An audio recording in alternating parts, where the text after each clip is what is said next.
Hello everyone, welcome to Pragyan academy. आज हम लोग कंट्रोल एंड कोऑर्डिनेशन का पार्ट 2 पढ़ने जा रहे हैं।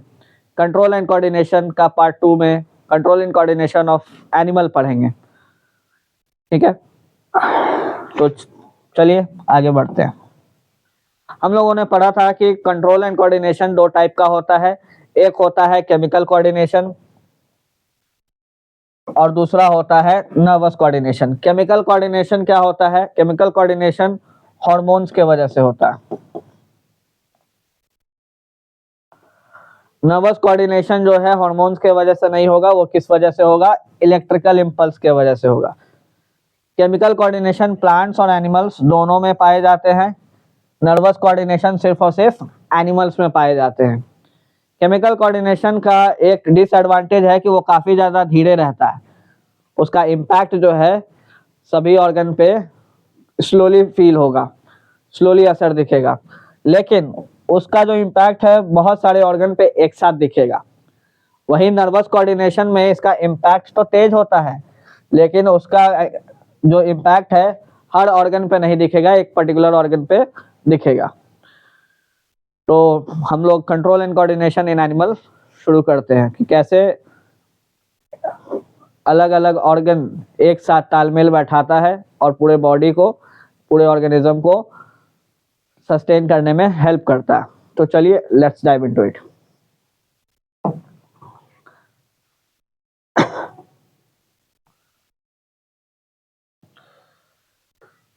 तो एनिमल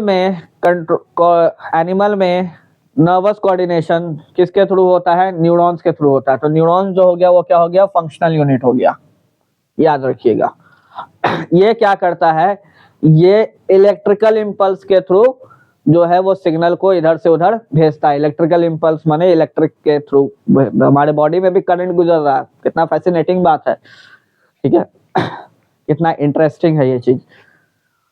अब होता क्या है कि वायर क्या है हमारे बॉडी में कौन सा तार गुजर रहा है जो सिग्नल को इधर से इधर ले जा रहा है? वो तार का नाम ही है न्यूरॉन्स। लेकिन इस तार का स्ट्रक्चर कुछ अलग है। इस तार को या न्यूरॉन्स को कुछ इस तरीके से दिखता है। उसमें क्या होता है, एक इस तरीके का पार्ट रहता है जिसको बोलते हैं सेल बॉडी या साइटोन, और एक इलोंगेटेड लंबा सा पूंछ रहेगा, टेल रहेगा, जिसको बोलेंगे एक्सॉन। अब साइटोन में भी गौर कीजिएगा, ये तो न्यूक्लियस हो गया, लेकिन ये जो चीज है इसको बोलेंगे डेंड्राइट, जो ब्रांच फॉर्म में है। ब्रांच मतलब पेड़ के शाखा के जैसा है। अब होता क्या है कि आपके बॉडी में हर जगह न्यूरॉन्स पाया गया। हमारे पास 5 सेंस ऑर्गन होते हैं। 5 सेंस ऑर्गन कहने का मतलब क्या क्या? आई, ईयर, स्किन,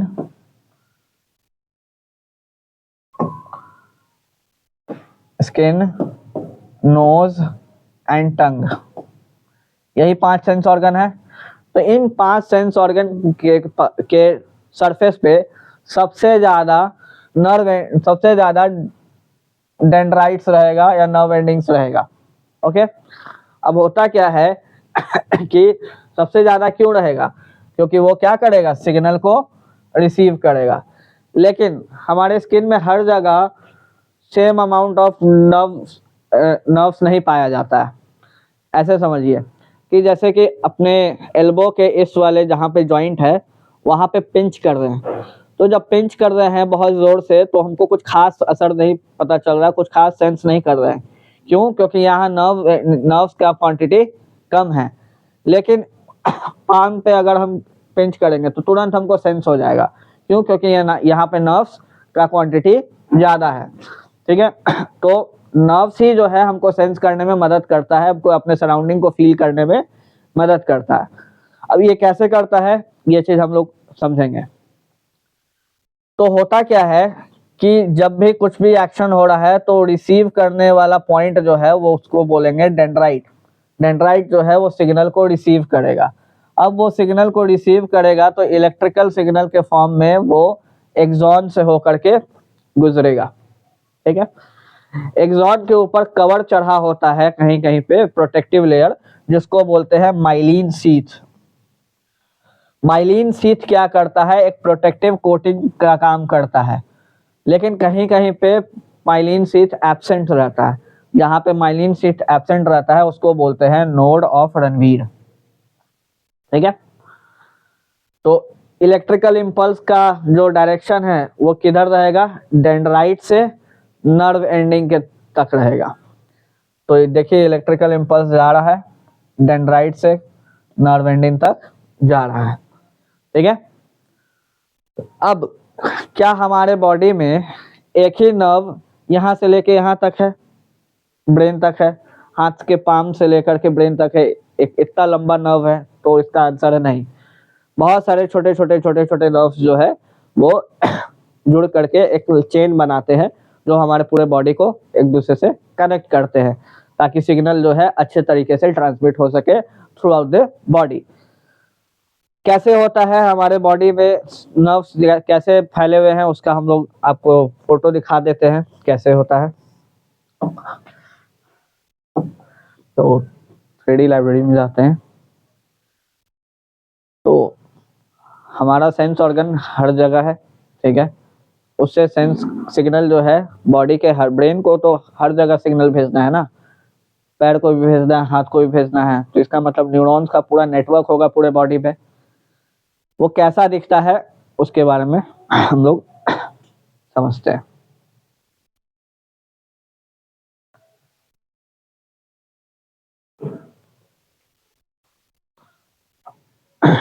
ये देखिए, ये है हमारे शरीर, हमारे बॉडी का नर्वस सिस्टम। ये सारा न्यूरॉन्स का कनेक्शन है। ये बहुत सारे छोटे छोटे न्यूरॉन्स जो है जुड़ के पूरा एक वेब लाइक स्ट्रक्चर बना रखे हैं। ठीक है, अब नर्वस सिस्टम का भी दो पार्ट होता है। एक को बोलते हैं central nervous system. Central nervous system में आ जाता है ब्रेन, और ये वाला जो बीच से गया है जिसको रीढ़ का हड्डी बोलते हैं। तो अब ये हड्डी है, हड्डी के अंदर एक पाइप जाता है, एक वायर जाता है, न्यूरॉन्स का सेट जाता है पूरी तरीके से, उसको बोलते हैं स्पाइनल कॉर्ड। ठीक है, तो सेंट्रल नर्वस सिस्टम में ब्रेन और स्पाइनल कॉर्ड आ गया, एंड पेरिफेरल नर्वस सिस्टम में ब्रेन और स्पाइनल कॉर्ड को हटा करके बाकी इर्द गिर्द इधर उधर का सब तरह का न्यूरॉन्स आ गया। ठीक है, क्लियर? कुछ इस तरीके से दिखता है।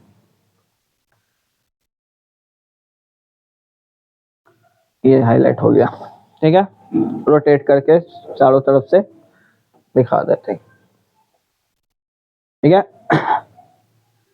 ये फेस है, गौर कीजिएगा, ये ब्रेन है, ये फेस है, ये पूरा रीढ़ का हड्डी है, हाथ है, पैर है, पूरा लिम्स है। ठीक है, चलिए आगे बढ़ते हैं।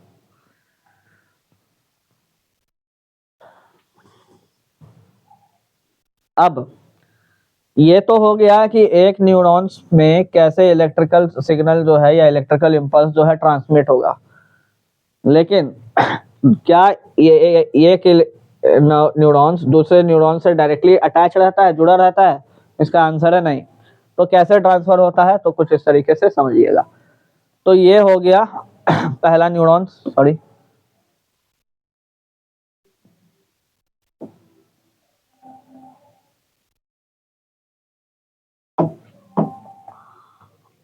ये हो गया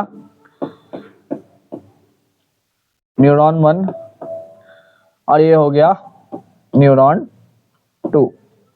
ठीक है, सपोज ये जो है यहाँ, ये डेंड्राइट जो है सिग्नल को रिसीव किया, ये इलेक्ट्रिकल इम्पल्स यहाँ से होकर के एक्सॉन से होकर के नर्व एंडिंग तक पहुंचा। ये जो चीज है वो क्या है, नर्व एंडिंग है। और ये क्या है, ये दूसरे नर्व का डेंड्राइट है। इसको आप लोग नर्व एंडिंग नहीं समझ लीजिएगा, ये जूम करके दिखा रहा है इसलिए ऐसा दिख रहा है। ठीक है, फिर डेंड्राइट्स, ये क्या हो गया, साइटोन हो गया, और ऑब्वियस सी बात है इधर आके कहीं ना कहीं इसका एक्सॉन होगा, और यही पैटर्न जो है, सॉरी, यही चेन जो है पूरे बॉडी में चलते रहता है। ठीक है, तो आइए समझते हैं। अब होता क्या है कि इस पार्ट को जूम करके यहाँ पे दिखा रहा, देखिए। तो इलेक्ट्रिकल इम्पल्स जो यहाँ से इस तरफ आया, होता क्या है कि यहाँ पर बीच में गैप रहता है, इस गैप को बोलते हैं सिनेप्स। ये सिनेप्स क्या करता है, ये सिनेप्स जो है अब इलेक्ट्रिकल इम्पल्स यहाँ से यहाँ कूद करके तो नहीं आएगा, ठीक है, उसके लिए एक मीडियम चाहिए जो कि एब्सेंट है। तो क्या होता है कि यहाँ पे बहुत सारे छोटे छोटे न्यूरोट्रांसमीटर्स रहते हैं।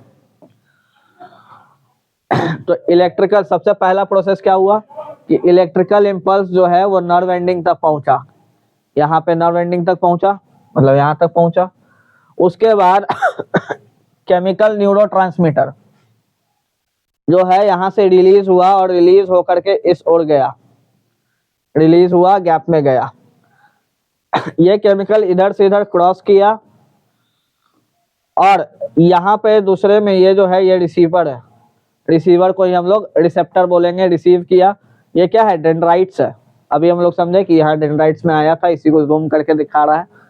तो ये रिसीव किया और जब ये रिसीव कर लिया तो एक नया इलेक्ट्रिकल इम्पल्स जनरेट किया ताकि ये सेम प्रोसेस रिपीट हो सके, और रिपीट होते होते ये आगे तक नर्व सिग्नल, ये इलेक्ट्रिकल इम्पल्स ले जाएगा। ठीक है, याद रखिएगा कि हमेशा one way flow of information ही होता है इसमें, ठीक है, अपोजिट नहीं हो सकता है। ऐसा नहीं होगा कि एक्सॉन से डेंड्रॉन्स की ओर या डेंड्राइट्स की ओर चला जाए, ठीक है, ऐसा नहीं हो सकता। ठीक है, समझ में आ रहा है ये? कोई भी दिक्कत हो तो आप लोग कमेंट सेक्शन में अपने डाउट्स को क्लियर कर सकते हैं। चलिए, अब होता है एक चीज जिसको बोलते हैं रिफ्लेक्स एक्शन। कभी आप लोगों ने महसूस किया हो कि आप सडनली चल रहे हैं और किसी शार्प चीज से आपका हाथ टकरा गया या किसी गर्म चीज पे हाथ सट गया, तो आप बिना सोचे आपका हाथ ऐसे जर्क मारता है, ऐसे हट जाता है। ठीक है, तो इसका मतलब जब आपका हाथ सटा तो एक सिग्नल ऐसे गया होगा, आपके बॉडी में ट्रेवल किया होगा, तो वो ब्रेन तक जाएगा, ब्रेन सोचेगा हाथ हटाना है, और फिर जब हाथ हटाएंगे तो उतने देर में तो हाथ जल जाएगा। इसलिए ब्रेन को बाईपास करने के लिए एक इनवॉलेंट्री और रैपिड और इनवॉलेंट्री मतलब कि नॉट कंट्रोल्ड, कंट्रोल में नहीं रहता ये चीज, नॉट कंट्रोल्ड। ठीक है, मतलब आपके चाहने से नहीं होता है, वो अपने आप होगा। ठीक है, एक्शन लिया जाता है, किसके द्वारा लिया जाता है, कौन लेता है, स्पाइनल कॉर्ड लेता है। यहाँ पे ब्रेन इन्वॉल्व नहीं होता है, तो ब्रेन को क्या कर दिया जाता है, बाईपास कर दिया जाता है ताकि स्पीड में एक्शन लिया जा सके। ठीक है, तो इसी को बोलते हैं रिफ्लेक्स एक्शन। अब होता क्या है कि जैसे कि यहाँ पे आपका हाथ टच हुआ आग पे, तो यहाँ का जो यहाँ पर क्या है,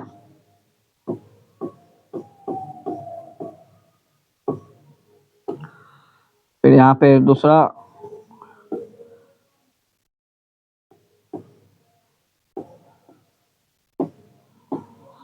इसी तरीके से मल्टीपल न्यूरॉन्स जो है ऐसे कनेक्ट होकर के जाता है। तो ये जो पूरा जो चीज है, ये पूरा एक जो गया सिग्नल ले करके सेंस किया ना, यहाँ पे सेंस करके ये भेजा कहाँ तक, स्पाइनल कॉर्ड से, फिर स्पाइनल कॉर्ड से ब्रेन में जाता है। तो ये जो पूरा पाथ है उसको बोलेंगे सेंसरी नर्व या सेंसरी न्यूरॉन्स। लेकिन ये जो रिसीव किया उसको बोलेंगे रिसेप्टर। तो स्किन जो है वो डिटेक्ट किया हीट को, तो स्किन क्या हो गया, रिसेप्टर हो गया। फिर सेंसरी न्यूरॉन्स जो है वो लेकर के गया कहाँ तक, स्पाइनल कॉर्ड तक। स्पाइनल कॉर्ड ब्रेन को बाईपास कर दिया क्योंकि इसमें सडन एक्शन का जरूरत है, तो ये डायरेक्ट जो है वो सिग्नल भेज दिया दूसरे सर्किट, दूसरे सेट ऑफ न्यूरॉन्स के थ्रू, जिसको बोलते हैं मोटर न्यूरॉन्स। वो किसको भेजा, मसल को सिग्नल भेजा। क्या भेजा कि भाई मसल तुम कॉन्ट्रैक्ट हो जाओ और हाथ को पीछे खींच लो, तो उसका असर जो है इसमें जाकर के दिखा। तो ध्यान दीजिए यहाँ पे क्या हुआ, ब्रेन को बाईपास कर दिया गया, सिग्नल ब्रेन तक नहीं गया।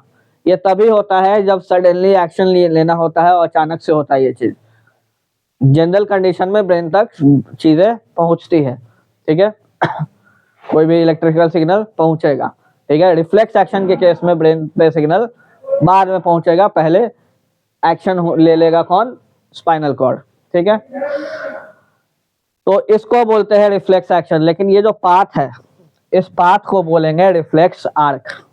तो ये जो पाथ हो गया, पाथ ऑफ रिफ्लेक्स एक्शन को ही हम लोग बोलेंगे, एक्शन को बोलेंगे रिफ्लेक्स आर्क, रिफ्लेक्स आर्क, ठीक है। कोई भी दिक्कत होगा तो आप लोग कमेंट सेक्शन में बताइएगा, ठीक। चलिए अब हम लोगों ने पढ़ा कि नर्वस सिस्टम में दो पार्ट होता है, एक सेंट्रल नर्वस सिस्टम जिसको सीएनएस बोलते हैं, और दूसरा होता है पेरिफेरल नर्वस सिस्टम जिसको पीएनएस बोलते हैं। सेंट्रल नर्वस सिस्टम में ब्रेन और स्पाइनल कॉर्ड दोनों आ गया, और पेरिफेरल नर्वस सिस्टम में बाकी सब न्यूरॉन्स आ गए जो पूरे बॉडी में फैले हुए हैं। तो सेंट्रल नर्वस सिस्टम का सबसे इंपॉर्टेंट पार्ट जो है वो ब्रेन है, तो ब्रेन के बारे में हम लोग समझेंगे, ठीक है। तो ब्रेन में क्या होता है, तो ब्रेन को टोटल 3 हिस्से में बांटा गया है। फोर ब्रेन मीन्स आगे वाला हिस्सा, मिड ब्रेन मतलब बीच वाला हिस्सा, और हाइंड ब्रेन मतलब पीछे वाला हिस्सा। तो ब्रेन का 3 हिस्सा हो गया, फोर ब्रेन, मिड ब्रेन और हाइंड ब्रेन, ठीक है। अब ब्रेन का हर एक पार्ट अलग अलग फंक्शन में इन्वॉल्व रहता है, ठीक है।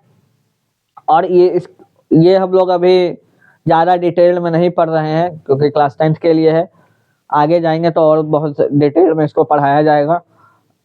तो ब्रेन का जो फोर ब्रेन में जो पार्ट होता है उसको बोलते हैं सेरिब्रम। सेरिब्रम का क्या काम है, थिंक करना, सोचना काम है। यहीं पे मेमोरी जो है, आपको याददाश्त आपका मजबूत होता है अगर सेरिब्रम स्ट्रांग है तो। यही वॉलेंटरी एक्शन भी लेता है। वॉलेंटरी एक्शन मतलब क्या होता है, 2 तरीके का एक्शन होता है, एक को बोलते हैं वॉलेंटरी और दूसरा को बोलेंगे इनवॉलेंटरी। हिंदी मीडियम के लिए कह सकते हैं वॉलेंटरी जो है ऐच्छिक है, माने आपके इच्छा के अनुसार होता है, आपके विल के अकॉर्डिंग होता है। आप चाहिएगा तो वो एक्शन होगा वरना नहीं होगा। जैसे ये हाथ उठाएं या हाथ नीचे कर दिए तो ये वॉलेंटरी एक्शन का एग्जाम्पल है। हम जो बोल रहे हैं वो वॉलेंटरी एक्शन का एग्जाम्पल है, ये अपने आप नहीं हो रहा है, ठीक है। लेकिन इनवॉलेंटरी एक्शन जो सांस चल रहा है वो इनवॉलेंटरी एक्शन है, ठीक है। अपने आप पलक झपक जाता है वो इनवॉलेंटरी एक्शन है। हार्ट बीट जो है वो भी इनवॉलेंटरी एक्शन है, ठीक है। और सेंसरी इंटरप्रिटेशन करता है, तो फोर ब्रेन क्या करेगा, वॉलेंटरी एक्शन करेगा, थिंकिंग करेगा, मेमोरी स्टोर रहेगा, और सेंसरी इंटरप्रिटेशन जो आप सेंस किए, किसी चीज को छुए, कैसा महसूस हो रहा है, कैसे कैसे समझ में आएगा, तो वो ब्रेन का सेरिब्रम वाला पार्ट आपको बताएगा, आपको वो महसूस कराएगा। फिर दूसरा आता है जिसको बोलते हैं मिड ब्रेन। मिड ब्रेन का काम है इनवॉलेंटरी रिफ्लेक्स करना। इनवॉलेंटरी मतलब जो आपके कंट्रोल में नहीं है। अभी आपको एग्जांपल दिए पुतली का सिकुड़ना या फैलना। जब आप लाइट में रहते हैं तो आपका आंख का पुतली जो है जिसको पिपिल बोलते हैं वो क्या होता है, छोटा हो जाता है। जब आप अंधेरे में गए तो वो बड़ा हो गया, ठीक है। तो उसको कंट्रोल करता है कौन, मिड ब्रेन। फिर आता है हाइंड ब्रेन। हाइंड ब्रेन का बहुत ज्यादा इंपॉर्टेंट काम है, एक्चुअली सबका इंपॉर्टेंट काम है, ठीक है। तो हाइंड ब्रेन जो है वो क्या करेगा, आपके हार्ट बीट को कंट्रोल करेगा, ब्रीदिंग को कंट्रोल करेगा, सलाइवेशन को कंट्रोल करेगा। सलाइवेशन मतलब कि आपके मुंह से थूक जो है ज्यादा प्रोड्यूस हो रहा है, देखते हैं बहुत लजीज खाना दिख जाता है, पिज्जा दिख गया, बर्गर दिख गया तो अपने आप पानी आने लगता है, ठीक है। तो वो चीज कौन कंट्रोल कर रहा है, हाइंड ब्रेन कंट्रोल कर रहा है, ठीक है। अब इसी में एक पार्ट रहता है जिसको बोलते हैं सेरिबेलम। सेरिबेलम आपके बॉडी को बैलेंस में बनाए रखने में मदद करता है, ठीक है। हाइंड ब्रेन का ही पार्ट है सेरिबेलम, याद रखिएगा। सेरिब्रम जो है वो फोर ब्रेन का पार्ट है, सेरिबेलम जो है वो हाइंड ब्रेन का पार्ट है, ठीक है, याद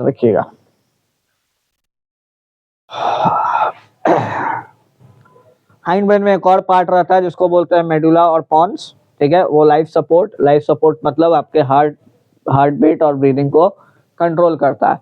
ऑब्वियस सी बात है कि ये भी इनवॉलेंटरी एक्शन है, ठीक है। तो इनवॉलेंटरी कौन कौन रहेगा, मिड ब्रेन और हाइंड ब्रेन, और वॉलेंटरी कौन करेगा, फोर ब्रेन, ठीक है।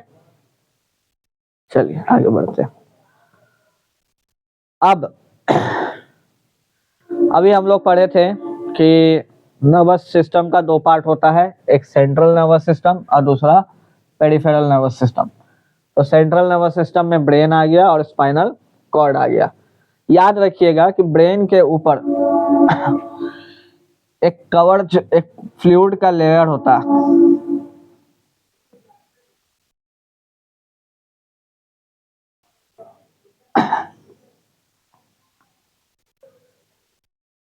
एक तो ये तो ब्रेन बॉक्स हो गया जिसको स्कल बोलेंगे या क्रेनियम बोलेंगे। उसके नीचे जो है एक फ्लूइड का लेयर होता है जो कि क्या काम करता है, शॉक अब्जॉर्बर का काम करता है। जैसे सडनली ऐसे चोट लगा तो अगर कुछ शॉक अब्जॉर्बर नहीं रहेगा तो ब्रेन जो है वो बोन से जाके टकरा जाएगा और हो सकता है डैमेज हो सकता है। ब्रेन जो है बहुत ही क्रूशियल ऑर्गन है वो हमारे पूरे बॉडी को कंट्रोल कर रहा है, तो उसमें थोड़ा सा भी डैमेज हो जाएगा तो बॉडी पे बहुत ज्यादा असर पड़ेगा। इसलिए उसमें एक प्रोटेक्टिव लेयर के लिए, एक शॉक अब्जॉर्बर के लिए एक लिक्विड भरा रहता है। उस लिक्विड को बोलते हैं cerebro spinal fluid, cerebro spinal fluid, ठीक है। ये क्या करता है, ये आपके ब्रेन को के लिए शॉक अब्जॉर्बर का काम करता है, झटके से बचाता है, ठीक है। फिर स्पाइनल कॉर्ड है।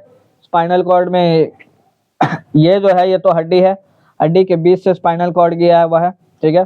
और इसी को वर्टिब्रल कॉलम बोलते हैं। पेरिफेरल नर्वस सिस्टम तो ऐसे समझिए कि ये सीएनएस आ गया, ये सीएनएस हो गया, और बाकी सब जो इधर वाला, इधर ये लिम्ब में गया, ये ऐसे गया, ये ऐसे गया, ये ऐसे गया, ये सारा चीज क्या हो गया, पेरिफेरल नर्वस सिस्टम का पार्ट हो गया, ठीक है। जो कि कहाँ से निकल रहा है, स्पाइनल कॉर्ड से निकल रहा है। अब ऐसे समझिए कि सपोज ये वाला नर्व जो है वो डैमेज हो गया, ये वाला हिस्सा, तो जब ये वाला डैमेज हो गया इट मीन्स जो है लेफ्ट पैर जो है वो पूरी तरीके से पैरालाइज हो जाएगा। ब्रेन जो है वो सिग्नल महसूस नहीं करेगा, और सिग्नल इस लेवल तक महसूस नहीं करेगा कि उस जगह पे अगर आग भी लग गया तो ब्रेन को पता ही नहीं चलेगा कि जल रहा है, आया समझ में। तो बहुत ही इंपॉर्टेंट चीज है ये हमारा नर्वस सिस्टम। नर्व में थोड़ा सा भी डैमेज हो जाता है तो उसका इम्पैक्ट जो है बहुत बुरा पड़ता है हमारे बॉडी पे, ठीक है। नर्व्स का केयर करना चाहिए। नर्व्स के केयर के लिए आपको बैलेंस डाइट लेना पड़ेगा, ठीक है। विटामिन B12 लेना पड़ेगा, ठीक है। ये चीज आपके बॉडी को ज्यादा, आपके नर्व्स को हेल्दी बनाएगा, कंट्रोल एंड कोऑर्डिनेशन को और बेहतर करेगा, ठीक है। चलिए आगे बढ़ते हैं। अब ये सारा चीज जो था वो तो था आपको नर्वस सिस्टम का पार्ट, नर्वस कोऑर्डिनेशन का पार्ट, जो कि इलेक्ट्रिकल इंपल्स के थ्रू होता है।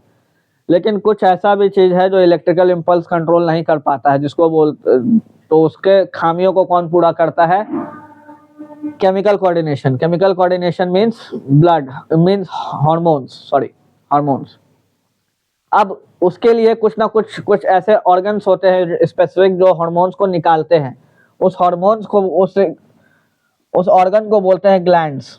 ग्लैंड्स जो है वो दो टाइप के होते हैं, एंडोक्राइन एंड एक्सोक्राइन, ठीक है।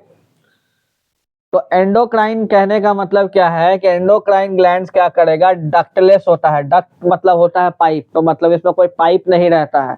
ये अपना हार्मोन्स जो है वो डायरेक्टली कहाँ डाल देगा, ब्लड में डाल देगा। कोई पाइप से ऑर्गन तक नहीं भेजेगा, डायरेक्टली ब्लड में डाल देगा। ब्लड से अपने आप पूरे बॉडी में वो हार्मोन्स पहुंच जाएगा। जहां जहां रिसेप्टर रहेगा वो हार्मोन का असर उस ऑर्गन पे दिखेगा, ठीक है। इसका मतलब एक्सोक्राइन ग्लैंड जो है उसमें डक्ट रहेगा, उसमें पाइप रहेगा। इसका एग्जांपल जो हो गया लिवर। लिवर एक बहुत ही अच्छा एग्जांपल है एक्सोक्राइन ग्लैंड का, ठीक है। इसका एग्जांपल जो हो गया वो लिवर हो गया, ठीक है। अब आपको एंडोक्राइन ग्लैंड्स के बारे में पढ़ना है। तो एंडोक्राइन ग्लैंड्स क्या क्या होते हैं, कौन कौन से होते हैं, इसके बारे में हम लोग समझते हैं। ब्रेन का एक हिस्सा रहता है जिसको बोलते हैं हाइपोथैलेमस। ये मास्टर कंट्रोलर हुआ। मास्टर कंट्रोलर कहने का मतलब है आपके नर्वस सिस्टम को कंट्रोल करता है, और नर्व्स ही तो सिग्नल भेज रहा है इस ऑर्गन को कि चलो अब क्या प्रोड्यूस करो, हार्मोन्स प्रोड्यूस करो। तो हाइपोथैलेमस जो है एक ब्रिज है किसमें, नर्वस सिस्टम के और एंडोक्राइन सिस्टम के, ठीक है। अब हम लोग जो है अलग अलग ग्लैंड से निकलने वाले हार्मोन्स के बारे में पढ़ेंगे और उसके फंक्शंस के बारे में पढ़ेंगे, ठीक है। तो सबसे पहला आता है जिसको बोलते हैं पिट्यूटरी ग्लैंड। ये सबसे इंपॉर्टेंट ग्लैंड हुआ। इंपॉर्टेंट ग्लैंड क्यों हुआ, क्योंकि इसको हम बोलते हैं मास्टर ग्लैंड। मास्टर क्यों बोलेंगे, क्योंकि ये बाकी सारे ग्लैंड्स को क्या करेगा, कंट्रोल करेगा, ठीक है। उसके साथ साथ ये एक हार्मोन निकालेगा जिसको बोलेंगे ग्रोथ हार्मोन। ग्रोथ हार्मोन अगर ज्यादा रहा तो हाइट ज्यादा बढ़ेगा, ग्रोथ हार्मोन कम रहा तो हाइट नहीं बढ़ेगा या कम रह जाएगा। इट मीन्स जो बौनापन होता है वो लो ग्रोथ हार्मोन के वजह से होता है, जिसको ड्वार्फिज्म बोलते हैं। और द ग्रेट खली जो बन गए, बहुत लंबे हाइट के हो गए, जिसको जाइडेंटिज्म बोलते हैं, वो हाई ग्रोथ हार्मोन के वजह से होता है। और नॉर्मल जो होता है जिसमें बैलेंस रहता है, ना बहुत ज्यादा ग्रोथ हार्मोन निकलता है ना बहुत कम निकलता है, ठीक है। बहुत ज्यादा निकलने का भी कुछ नुकसान है, बहुत कम निकलने का भी कुछ नुकसान है, ठीक है। चलिए अब बाकी सारे ग्लैंड्स के बारे में पढ़ लेते हैं। तो अगला ग्लैंड आता है जिसको बोलते हैं थायराइड ग्लैंड। थायराइड ग्लैंड कहाँ रहेगा, तो आपके नेक रीजन में रहेगा, जहां पर आपका नेक है वहीं पे पाया जाएगा। हर ग्लैंड से कुछ ना कुछ हार्मोन निकलता है। पीछे जो है पिट्यूटरी ग्लैंड से ग्रोथ हार्मोन निकल रहा था, थायराइड ग्लैंड से जो हार्मोन निकलेगा उसको बोलेंगे थायरोक्सिन। हर हार्मोन का कुछ ना कुछ फंक्शन भी रहता है। तो ये क्या करेगा, आपके मेटाबॉलिज्म, जैसे कार्बोहाइड्रेट, फैट और प्रोटीन। इट मीन्स ऐसे समझिए गाड़ी का माइलेज होता है, तो माइलेज अच्छा है इट मीन्स कि ज़्यादा अच्छा गाड़ी है। उसी तरीके से ये समझिए कि ये आपके बॉडी का माइलेज है। मेटाबॉलिज्म को अच्छा रखेगा, इसका मतलब आपका बॉडी का माइलेज अच्छा रहेगा, आपका बॉडी एक्टिव रहेगा। तो ये कार्ब्स, फैट और प्रोटीन के प्रोसेस को मदद करता है। लेकिन इसको जो है, इस ग्लैंड को सही तरीके से फंक्शन करने के लिए आयोडीन चाहिए। अगर आयोडीन नहीं मिलेगा तो क्या होगा, ये ग्लैंड धीरे धीरे बड़ा होने लगेगा, ठीक है। और बड़ा होते होते ये पूरा नेक रीजन को फुला देगा, जिसको घेंगा रोग बोलते हैं। घेंगा हिंदी में बोलते हैं और इंग्लिश में गोइटर बोलते हैं, ठीक है। तो अगर आयोडीन का कमी रहेगा तो गोइटर डिजीज हो जाता है। इसीलिए आयोडाइज्ड सॉल्ट खाने को बोला जाता है, क्योंकि एक जमाने में जब सी सॉल्ट हम लोग कंज्यूम करते थे इंडिया में, तो बड़े मात्रा में बहुत सारे लोग को गोइटर हुआ। तो ये रियलाइज हुआ कि आयोडीन के कमी से हो रहा है, इसलिए आयोडाइज्ड सॉल्ट निकाला गया, ठीक है। देश का नमक। दूसरा आता है जिसको बोलते हैं पैनक्रियाज। पैनक्रियाज क्या करता है, ये इंसुलिन निकालता है। इंसुलिन क्या करेगा, आपके बॉडी में, आपके ब्लड में जो भी शुगर यानी कार्बोहाइड्रेट बह रहा है, ग्लूकोज फ्लो कर रहा है, उसको पकड़ पकड़ के सेल में डालने का काम करेगा।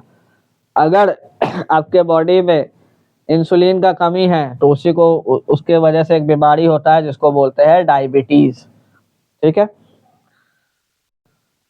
क्लियर?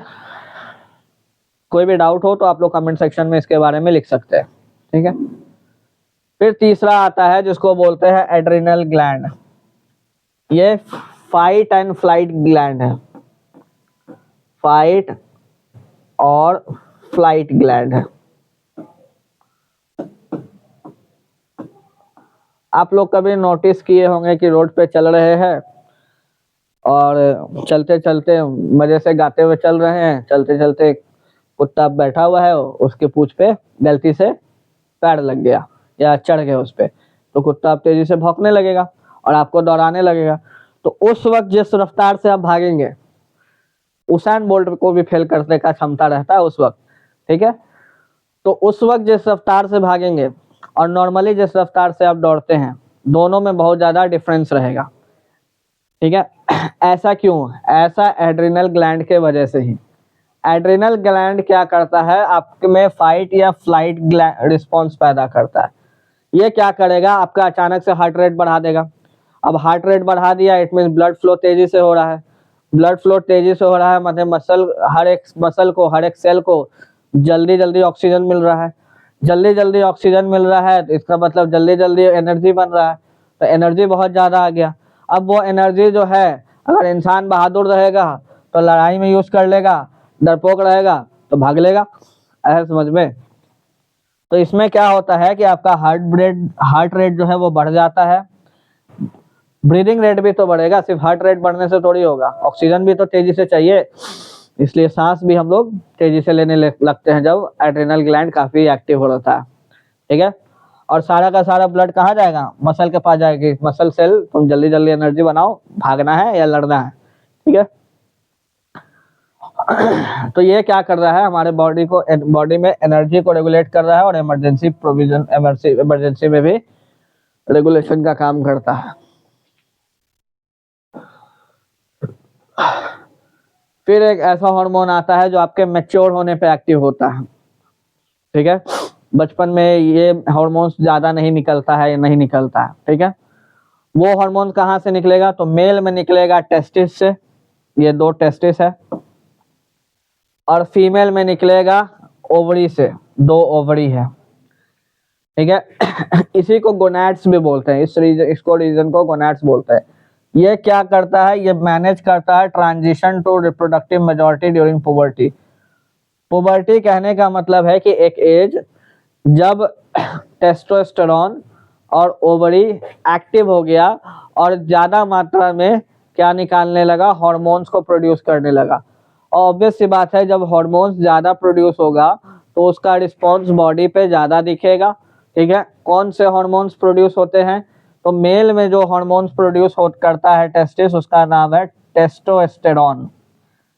ये क्या करेगा, ये स्पर्म प्रोडक्शन में मदद करेगा और secondary sexual character, sperm production तो करेगा ही, उसके साथ साथ सेकेंडरी सेक्सुअल कैरेक्टर्स को भी डेवलप करेगा, सेकेंडरी सेक्सुअल कैरेक्टर कहने का मतलब क्या, मेल जब जवान होता है, ठीक है, कहते हैं ना कि जवानी फूट रहा है, ठीक है।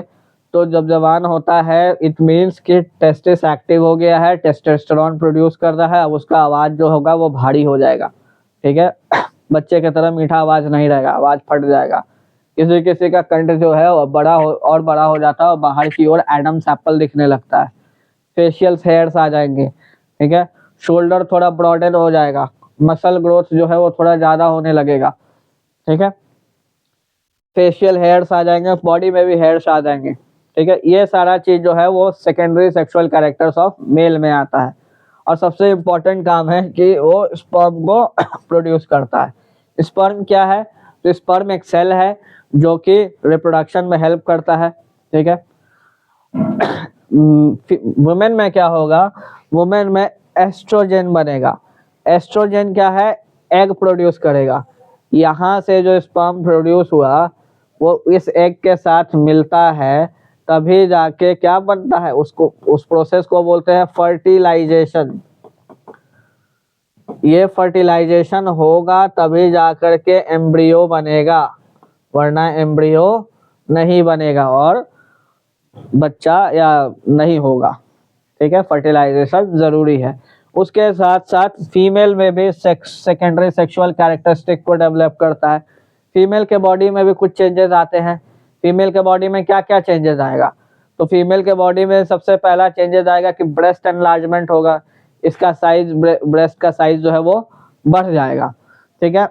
दूसरा होता है कि फीमेल में क्या होगा कि मेंस्ट्रुअल साइकिल शुरू हो जाएगा। मेंस्ट्रुअल साइकिल मतलब क्या होता है, एग प्रोड्यूस होगा और एग प्रोड्यूस होने के बाद अगर एग फर्टिलाइज नहीं होता है तो वो एग जो है वो वेजाइना के थ्रू बाहर निकलेगा। इस प्रोसेस को बोलते हैं मेंस्ट्रुएशन, ठीक है। तो यही है। आई होप आप लोग को समझ में आ रहा हो। तो एक बार फिर से हम लोग थोड़ा सा रिवीजन कर लेते हैं। नर्वस सिस्टम में क्या होता है, इलेक्ट्रिकल सिग्नल जो है इलेक्ट्रिकल इम्पल्स के थ्रू जाता है। किसके थ्रू, न्यूरॉन्स का इस्तेमाल करके। बहुत फास्ट होता है लेकिन शॉर्ट लिव्ड होता है, ठीक है, और एक स्पेसिफिक सेल को टारगेट करता है। एंडोक्राइन सिस्टम कहने का मतलब है ये केमिकल कोऑर्डिनेशन का बात हो रहा है, कोऑर्डिनेशन का बात हो रहा है। केमिकल कोऑर्डिनेशन में ब्लड के थ्रू जाएगा और ये प्रोसेस स्लो रहेगा। सॉरी,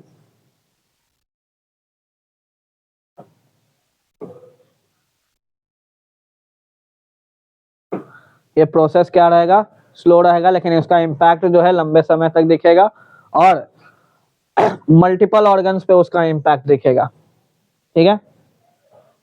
तो यही था कि ह्यूमंस में कैसे कंट्रोल एंड कोऑर्डिनेशन होता है, दोनों तरीके से होता है।